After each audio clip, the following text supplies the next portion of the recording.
Life is choice. Hidup adalah pilihan. Maka hati-hati dengan referensi-referensi kita. Hati-hati dengan cara berpikir kita. Dan setiap waktu kita harus mengkalibrasi.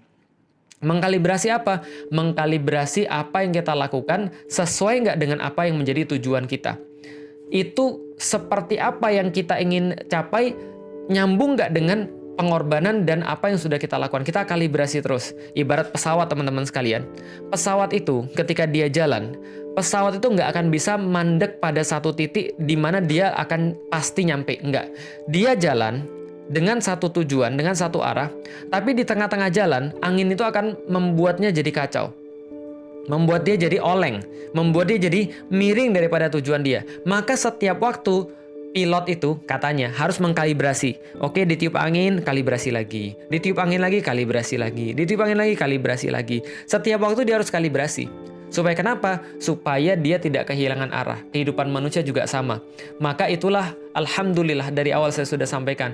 Keuntungan kita menjadi seorang muslim adalah kita dikasih Rasulullah Shallallahu Alaihi Wasallam yang walk the talk, yang setiap langkah-langkahnya bisa diikuti oleh kita, yang setiap keputusan-keputusannya bisa menginspirasi kita, yang setiap apapun yang beliau katakan, beliau lisankan, bahkan beliau diamkan, itu adalah menjadi bagian daripada apapun yang bisa kita contoh selama kita berada di dunia.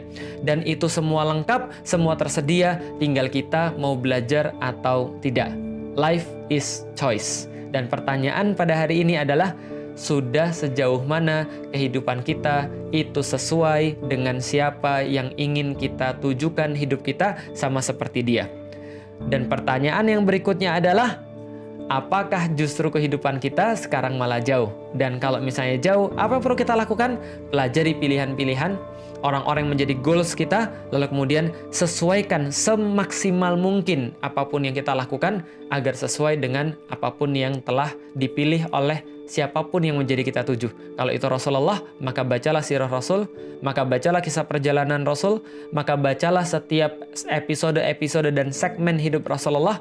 Maka mudah-mudahan kalau misalnya kita semua sudah melakukan itu, kita jadi tahu secara teoritis, maka kita ketika menghadapi hal yang sama, ketika berada di persimpangan yang sama, mendapatkan problematika yang sama, mendapatkan hal-hal yang hampir sama, kita senantiasa bisa relate kehidupan kita dengan kehidupan Rasulullah Sallallahu Alaihi Wasallam.